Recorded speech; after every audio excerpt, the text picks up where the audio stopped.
السلام عليكم حبيباتي، كيف دايرين؟ لاباس عليكم؟ نتمنى تكونوا بخير وعلى خير وانتم كتشوفوا هذا الفيديو. عدنا من جديد ان شاء الله، غادي نرجع معكم بالوصفات اللي طبعا كنحضر في الدار وكنبغي نشارك معكم. من بعد هاد الغيبه هذه اللي درت، فان شاء الله غادي نحضر لكم هاد الايام فيديوهات جديده، وصفات جديده. نتمنى تنال الاعجاب ديالكم. فاللي باقي ما اشترك في القناه وعجبوه الوصفات اللي كنحط، فما يبخلش عليا باشتراك، وكذلك لي جيم باش تشجعوني انني نزيد ندير فيديوهات اكثر. شاركوا هاد الفيديوهات مع الاصدقاء ديالكم، طبعا بارطاجيوهم معهم. يلا نبداو على بركه الله الوصفات ديال اليوم ان شاء الله. غادي نحضر معكم واحد الكيك اللي كيجي رائع بزاف وراقي في المنظر ولذيذ طبعا في المذاق. هاد الكيك كيتكون من 3 ديال الطبقات، كيجي بحجم عائلي. الصراحه هاد الطبسيل انا اللي درت الطبسيل كبير، كيهز 2 ديال القوامات. فهاد الطبسيل فيه 24 في العرض على 32 في الطول. فصراحه كنصحكم انكم ديروا شي طبسيل اللي يكون كبير، حيت هو اللي غادي يكفاكم تبارك الله مع الوليدات كيبغيو هاد لي كيك اللي كيكونوا هكا بلي كريم. فخليكم معايا حبيباتي تشوفوا المقادير اللي غادي نحضر بها الكيك ديالنا. وهاد الكيك هذه حبيباتي كتحضر على 3 ديال الطبقات. فدابا غادي نبدا نحضر معكم الطبقه الاولى. هنا عندي صفيت باش نصفي الطحين والسكر. هنا عندي 3 ديال الكيسان ديال العنبه يكونوا مسوحين، انا هنا عابراهم من قبل. وغادي نضيف عليهم كاس ديال سكر ثقيل، سكر كلاصي، حتى هو غادي ندوزو في الصفاي. من الاحسن يكون سكر كلاصي باش حتى الكيكه ديالنا كتجي معلكه. طبعا الا ما توفرش عندكم سكر كلاصي بامكانكم تعوضوه بسكر سنيده. وهنا غادي نضيف 4 ديال لي ساشي ديال الكاكاو. وطبعا اللي كيتوفر عنده كاكاو المور في الدار من الاحسن. انا ما توفرش ليا دابا فعوضته بهاد لي ساشي ديال الكاكاو. حتى هما غادي ندوزهم في الصفايه. فإلا كان الكاكاو المرت ديروا 2 ديال المعلقات صغار. وغادي نضيف 2 ديال الخمارات ديال 8 غرام.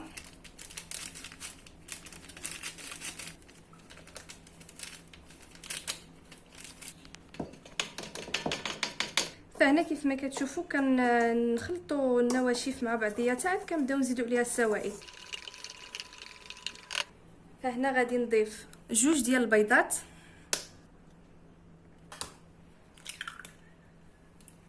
وغادي نضيف كاس ديال الحليب،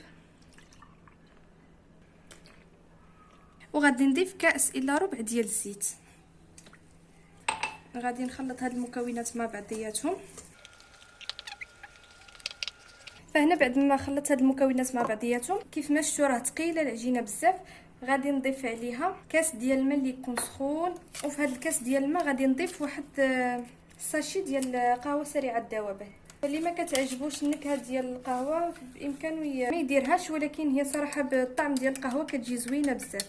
فهنا كيف ما ذكرت الماء يكون سخون اولا طايب. وغادي نبدا نحرك هاد المكونات مع بعضياتهم حتى ينسجموا ليا. فهنا ها هما انسجموا ليا المكونات مع بعضياتهم وتخلطوا. دابا عاد كيجي القوام ديال الكيك عادي. فهاد الكيك كيجي صراحه عائلي، كيجي يعني كنديرو انا في المول الكبير، بامكانكم ديروا نصف ديال القوام، ديروا غير المول الصغير. فالمول اللي عندي انا الطول ديالو 36 سنتيمتر وعلى العرض 23 سنتيمتر، فهذا مول كبير. وكيف قلت اللي بغى يدير غير نص ديال الكميه ديال هاد الكيك يديرها. فهنا بعد ما دهنت المول بشويه ديال الزيت، غادي نصب فيه الخليط وغادي ندخلو الفران على درجه حراره ديال 180 نص ساعه. كتكون الكيك ديالنا طايبه. فغادي ندخل الكيك ديالي الفران على درجه حراره ديال 150 لمده ديال نصف ساعه. غادي نشعل عليها من الفوق ومن التحت. خليكم معايا باش ندوزو لطريقه التحضير ديال الطبقه الثانيه ديال هذا الكيك ديالنا. فهنا بعد ما خرجت هذا الكيك ديالي من الفران، درت ليه هكا تقيبات بالفورشيت، وغادي نسقيها بواحد كاس ديال الحليب اللي يكون بارد. انا هنا ضفت ليه معلقه ديال العسل، اللي بغى يضيفها يعني كتبقى اختياريه وصافي. وغادي نسقي هذا الكيك بالحليب اللي يكون بارد.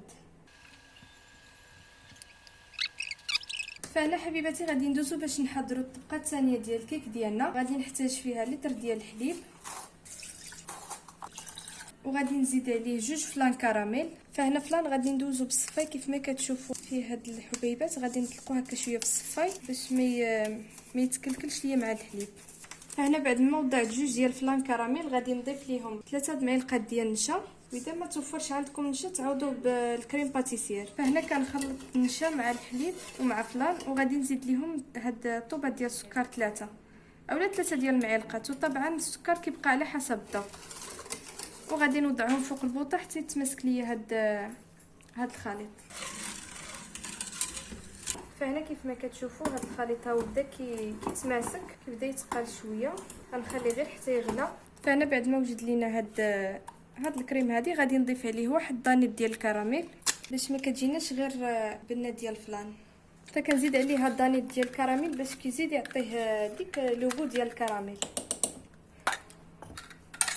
غير هو كنضيفو حتى كنطفي البوطه على هاد الكريمه هادي. غادي نخلط هكا مزيان، وهنا غادي نصب هاد الكريمه فوق الكيك ديالي. فهنا غادي نخلي هاد الكريمه حتى تبرد مزيان وتشد راسها، عاد غادي نتلاقاو باش نحضروا الطبقه الثالثه ديال هاد الكيك هادي. فهنا بعد ما بردت ليا الطبقه الثانيه ديال الكيك ديالي غادي ندوز باش نحضر معكم الطبقه الثالثه. المكونات ديالها كيف ما كتشوفوا بسيطه بزاف. غادي نحتاج لواحد لاموس ديال الشوكولا، وغادي نحتاج الكاس ديال الحليب باش غادي نطلع هاد لاموس، وغادي نضيف عليهم واحد دانيت ديال الشوكولاط.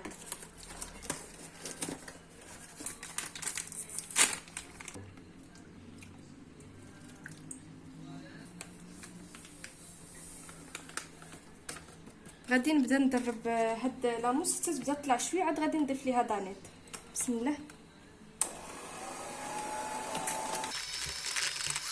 ودابا غادي نضيف ليها هاد دانيت بعد ما طلعت ليا لاموس كيف ما كتشوفوا، وغادي نكمل بالتضرب حتى تزيد تماسك ليا الكريمه.